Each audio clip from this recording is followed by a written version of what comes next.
कबीर सपने रैन के उघरी आए नैन, जीव परा बहुलूट में जागू लेन न देन।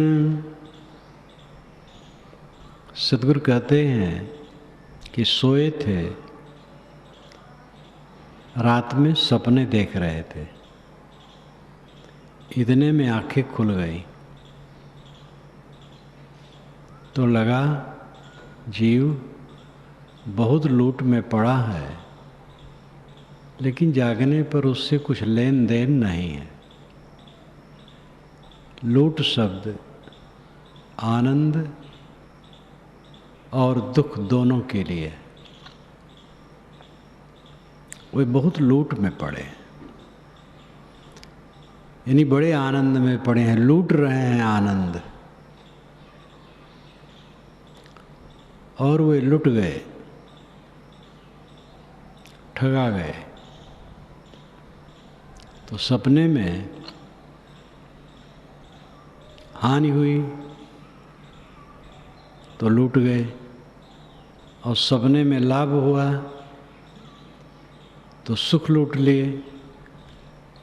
इसलिए लूट शब्द दोनों तरफ चलता है।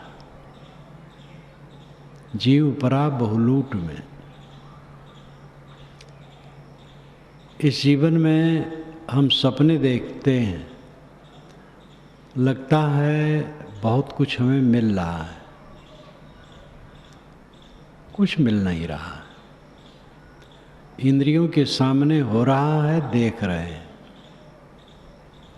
और अगर असावधान हो तो उसमें नुकसान होगा। जो कुछ दृश्यमान है वो आत्मा का नहीं हो सकता, सब अनात्मा है। अपने से अलग जो कुछ भी है सब अनात्मा है, अनित्य है, असुख है, अरमणीय है। उसी में मन अटका करके तकलीफ होती है, वासनाएं बनती हैं, वो झिटकती हैं, और संसार की वासना रख करके शरीर छोड़ने पर फिर संसार में आना पड़ता है। देह में रहते रहते जो सारी वासनाओं को छोड़ देता है वो फिर नहीं आता है। तो बाहर की जो उपलब्धियां हैं वो अपनी उपलब्धि नहीं है। इसलिए साधक को अपना मन कहीं भी नहीं अटकाना चाहिए, कहीं भी नहीं फंसाना चाहिए। मानव मात्र को साधक होना चाहिए, क्योंकि मानव मात्र सुख चाहता है, दुख नहीं।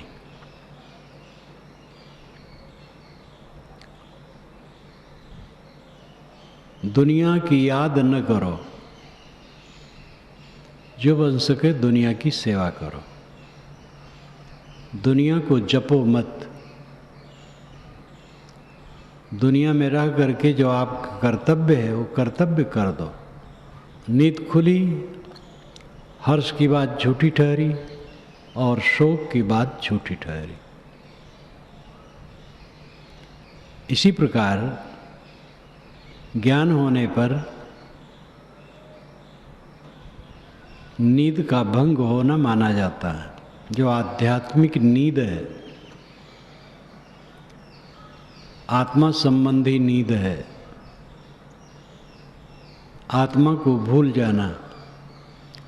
अनात्मा में तो सब समय चिपका ही है। जब आत्मा को समझ ले, जग जाए, मोह भंग कर दे,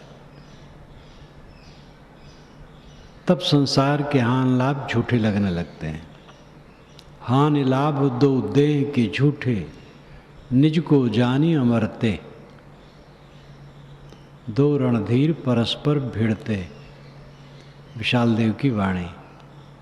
विवेक और मोह ये दोनों रणधीर हैं, दोनों परस्पर भिड़ करके लड़ रहे हैं।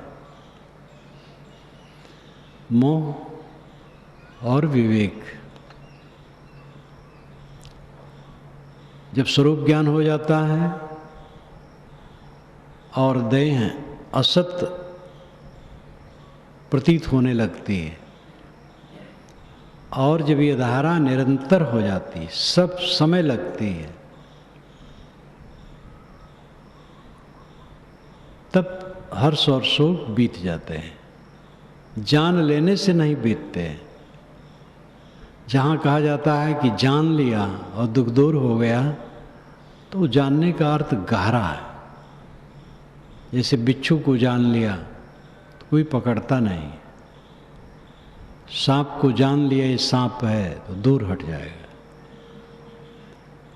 वो जानना बहुत गहराई से। सामान्य रूप में जान लेना बंधन नहीं काटता है। श्री पूर्ण साहब ने कहा है, जान सबन मह बंध रहाई, ज्ञान के भय मुक्त होई जाई। जान मात्र तो सब में जीव है, लेकिन बंधन में है। जब ज्ञान होता है तब मुक्ति होती है। तो ज्ञान का अर्थ है जो जाना गया है उसकी एकरस वृत्ति में स्थिरता, हमारे मन में वो टिक जाए। और मन सबका वही है, जितने लोग हैं सबका मन वही है। जब जर्मनी की एक महिला से मैंने ये कहा कि जो कुछ मिला है झूठा है, ठहरता नहीं आत्मा के सामने। आत्मा ही आत्मा में नित्य है, इसलिए मिलने वाली वस्तुओं में मन न लगावे। तो उसने कहा लेकिन ये ज्ञान ठहरता नहीं, भूल जाता है। तो मैंने कहा ये मानव मात्र की बात है। जर्मनी बहुत दूर है, वहाँ के लोग भी यही अनुभव करते हैं। कहीं के लोग हों, सबका अनुभव एक ही होगा। मन बाहर रमा है, एक कूड़े कचड़े में आनंद मानता है। जब विवेक जगे, मेहनत करे तब विवेक जगेगा। पारख दृष्टि प्रबल जब सत्संगति अति जोर, रात दिना चिंतन करे तब पावे कहूँ ठौर। ये विशाल देव कहते हैं। पारख दृष्टि प्रबल जब, पारख दृष्टि का मतलब है परखने की तीव्रता, शोधने की तीव्रता मन में जोर से हो। और सत्संगत अति जोर, सत्संग भी अति जोर हो। विवेकवान संतों की संगत बराबर बनी रहे। और संगत में मन दे, मन नहीं देगा तो संगत पाकर के भी कुछ नहीं होगा। रात दिना चिंतन करे, रात दिन इस पर स्मरण करे, ध्यान करे, मनन करे, चिंतन करे, तब पावे कहूँ ठौर, तब कहीं ठौर पाएगा। ये मन का रोग है। मन का रोग सबके पीछे लगा है, और लगा नहीं, हमने लगाया है। और जब हम दृढ़ हो जाएंगे मन का रोग खत्म हो जाएगा। ये हमारे अधिकार में है। संवेदनशीलता मनुष्य में है, दृढ़ता से लग जाए तो चित्त के परिवर्तन में देरी नहीं। लेकिन चित्त परिवर्तन होने पर एक रस साधना बनी रहे। शुद्ध संग और साधना, ये दोनों। अगर शुद्ध संग नहीं रहा तो साधना शिथिल हो जाएगी, और शिथिल होते होते फिर मिट जाएगी। परम विवेकवान की मैं बात नहीं कहता हूँ। जो परम स्थित में है तो स्वयं सत्संग स्वरूप है। अकेले भी कहीं पड़े रहें वो बहिर्मुख होंगे ही नहीं। तो जो परम विवेकी हैं उनकी बात अलग है। साधारण साधक सत्संग छोड़ देगा तो ठहर नहीं पाएगा। काई से छाया हुआ जलाशय हाथ डालो, हिलाओ, काई हट जाती है। हाथ निकाल लो, फिर काई ढक लेती है। इसी प्रकार मन में विषय वासना की काई है, विकारों की काई है। साधना करोगे थोड़ी सी हट जाएगी, ढील कर दोगे फिर वैसे हो जाएगी।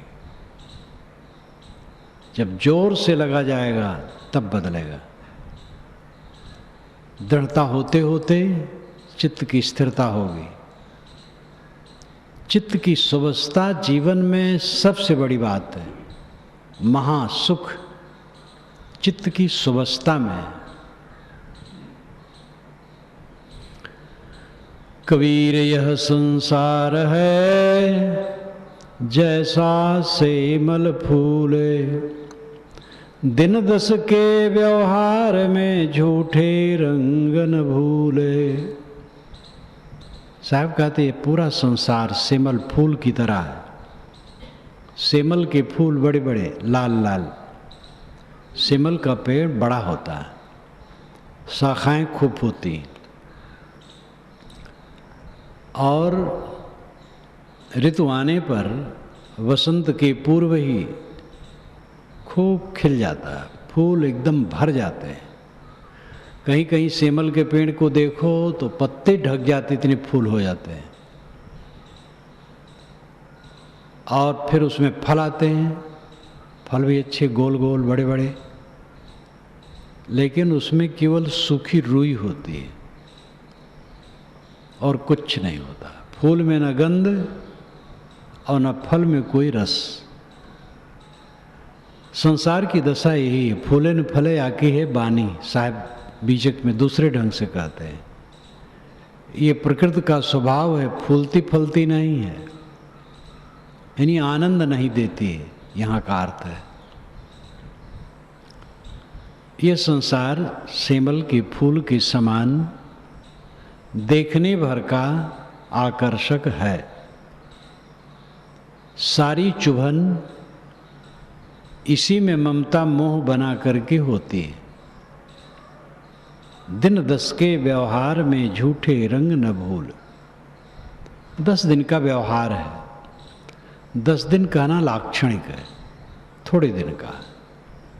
10 दिन का मतलब थोड़े दिन का है। मूसा की कहानी इसी पर है। कहा जाता है ईश्वर ने कहा, अय मूसा पैगंबर, जा तू जन्नत में कुछ दिन हो के आ। मूसा पैगंबर जन्नत में गया, स्वर्ग में गया, 10,000 वर्ष रहा, लौट के आया ईश्वर के पास।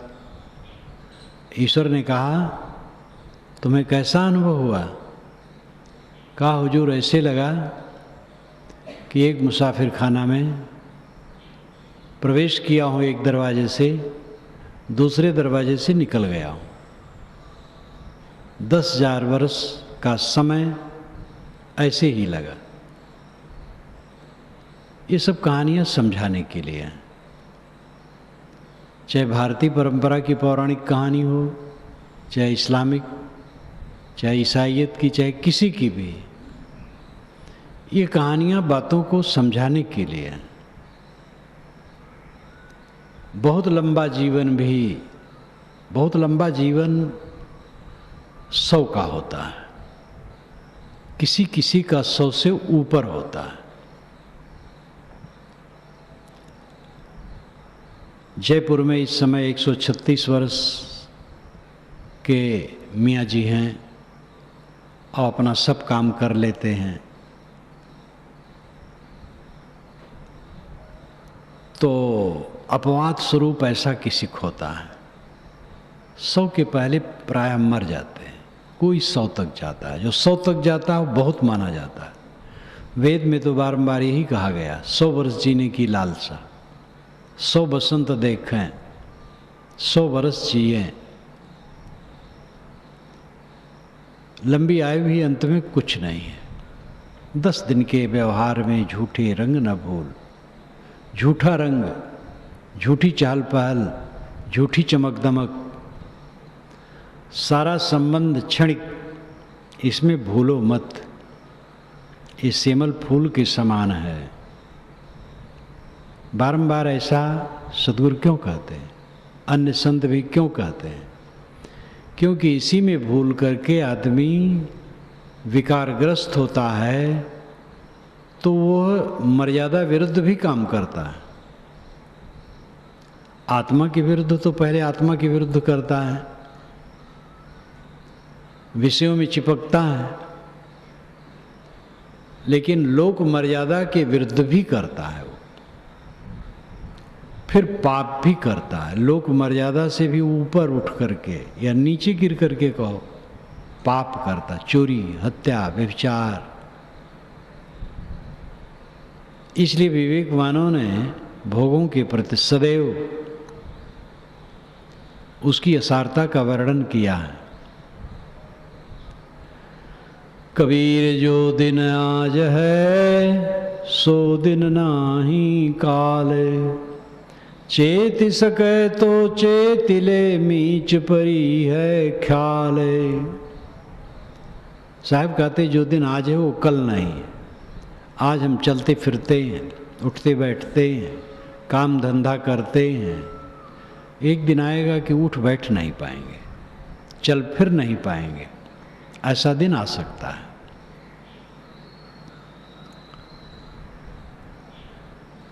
आंखों की रोशनी घट सकती है, श्रवण शक्ति घट सकती है, हाथ पैर कमजोर हो सकते हैं, मन का दृढ़त्व घट सकता है, बुद्धि में विस्मृति आ सकती है, सारी नसनाड़ियाँ धीरे धीरे गलती हैं। जो दिन आज है वो कल नहीं है। चेत सके तो चेत ले, इसलिए जगना है तो जग जा। मीच परी है ख्याल, ख्याल करो मीच परी है। मीच नाम मृत्यु, तुम्हारे रास्ते में तो मृत्यु खड़ी है, तुम्हारे सिर पर मृत्यु आ रही है। ख्याल करो, ध्यान दो। यह पुरपट्टन यह गली बहुर न देखो हुआ है। ये पुरपट्टन और गली फिर देखने को न मिलेगा। जग जाओ, मोह को छोड़ो, अपने में जगो। कबीर यह तन जात है, सके तो ठौर लगाओ। कै सेवा कर साधु की, कै गुरु के गुण गाओ। साहब कहते ये शरीर जा रहा है, खत्म हो रहा है, अगर सके तो ठौल लगा लो। नौका बह रही है, तुमसे बने तो किनारे लगा लो। बहते बहते डूब जाएगी, किनारे लगाओगे तो पार उतर जाओगे। डूब जाने का मतलब है दुनियादारी में मोह करके दुखी होके मर जाना। पार होने का मतलब है दुनियादारी के मोह को जीत करके शोक मुक्त हो जाना, भय मुक्त हो जाना, जीवन मरण बराबर हो जाना। इस शरीर में रह करके ई चेद वेदी दत्त सत्यमस्ति, ना चेदी हावेदीन महति विनष्टि। भूतेषु भूतेषु विचित्र धीरा प्रेतास्माल लोकादमृता भवन्ति। केन उपनिषद में ये बात कही गई। इस चेद वेदी दत्त सत्यमस्ति, चेद अवेदित अथ सत्यम अस्ति। चेत अगर ये आज ही इसी जीवन में अवेदित जान लिया अपने आप को, अथ तो सत्यम अस्ति, सत्य हो गया, मंगल हो गया। अगर आज जान लिया तो मंगल हो गया। ना चेत हावेदीन महति विनष्टि, ना चेत इहा अवेदित।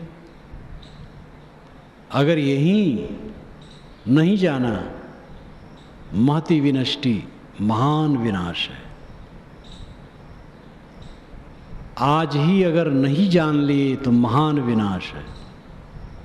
आज जान लिए, समझ लिए, 100 और पर का भेद समझ लिए, जो लिपटे हो बहुत मान रखे हो मेरा ये है वो है, सब मूर्खता है, कुछ मेरा नहीं।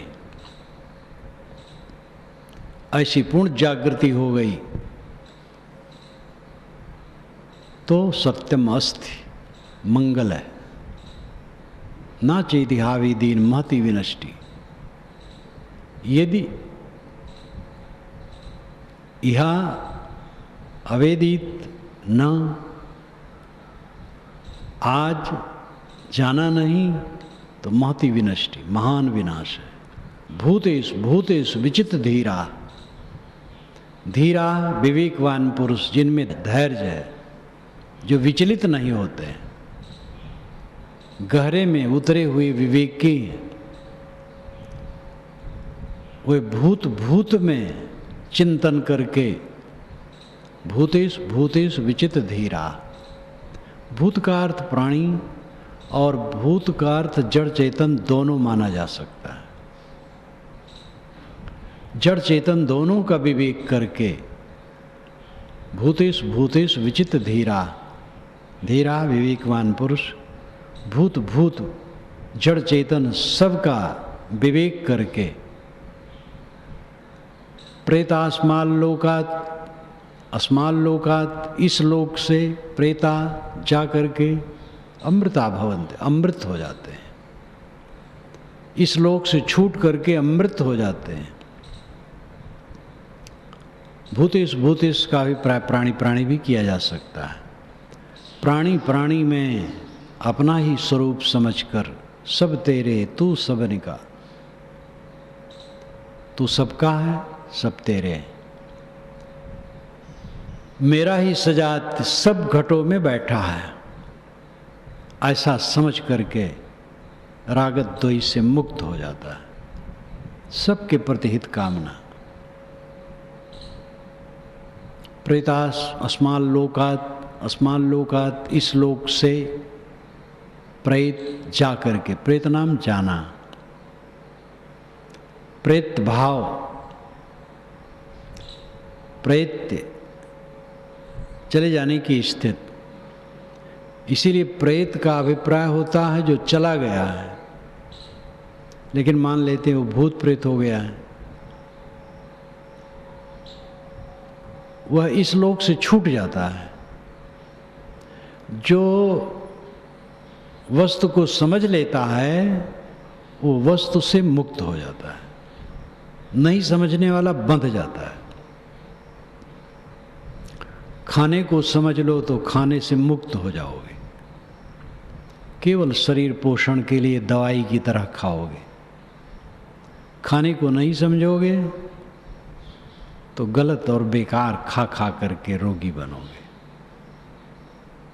इन प्राणी पदार्थों को समझ जाओगे तो इनसे अनासक्त हो जाओगे, नहीं समझोगे तो इनके राग द्वेष में मर मिटोगे।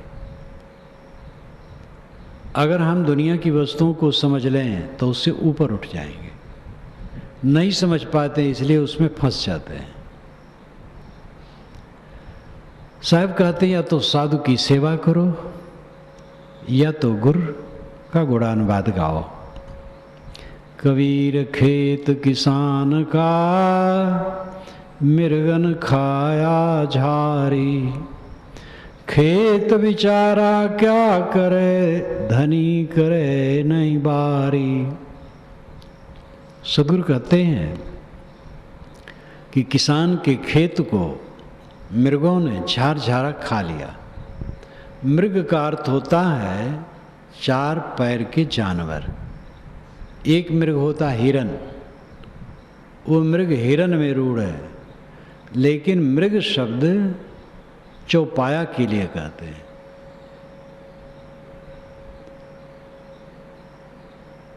सब आसी काचो मिलें, पुरजन पाक प्रवीण, काल छिप के ही संग करें, तुलसी खग मृग मीन। गोस्वामी जी कहते हैं खग मृग और मीन। खग, ख नाम आकाश, ग नाम गमन, जो आकाश में उड़ते हैं वह सब खग हैं। और मृग जो जमीन पर चलते हैं, चार पैर वाले जानवर, वे मृग हैं। और मीन मछली पानी में तैरती है। सहवासी काचो मिले। इनके सहवासी जो हैं, साथ रहने वाले, वो तो कच्चे मिलते हैं, झपट के कच्चे खा जाते हैं। पक्षी को पक्षी आकाश में ही पकड़ के खा जाते हैं, झपट लेते हैं। और जमीन पर एक चौपाया को दूसरा चौपाया खदेड़ करके खा लेता है। और मछलियों को मछलियां खा लेती हैं, एक जानवर को दूसरे जानवर जल वाले खा लेते हैं। तो सहवासी काचो मिल। और पूर्वजन पाक प्रवीण, जो पूर्वजन है वो पाक प्रवीण है। गांव वाले, शहर वाले पकाने में प्रवीण हैं। वे जानवरों को काट करके, मसाला डाल करके, तेल घी में छौंक करके खाने में प्रवीण हैं। काल छेप के ही संग करें तुलसी खग मृग मीन। गोस्वामी जी कहते हैं खग मृग मीन ये किसके साथ रह करके जीवन निभावें, तो उन पर भी है। और खास बात मनुष्य पर है।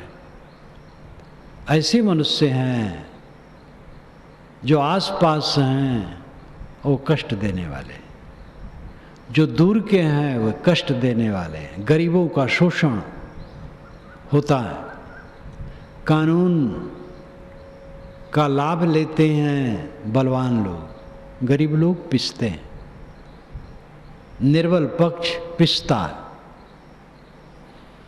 तो इसलिए संसार ऐसा विचित्र है। ये मृग पर याद आया गोस्वामी जी का वचन, मृगन खाया जहारी। चार पैर वाले जानवर फसल को खा गए। यहाँ अर्थ है कि काम क्रोध लोभ मोह ये मनुष्य के आध्यात्मिक फसल को चर ले। खेत बेचारा क्या करे, धनी करे नहीं बारी। खेत बेचारे क्या दोष है, धनी मालिक बाड़ नहीं लगाता है, रक्षा नहीं करता है।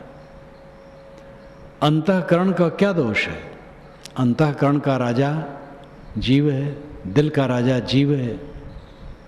जब ये ध्यान दे, दिल को ठीक रखे तो दिल ठीक रहेगा।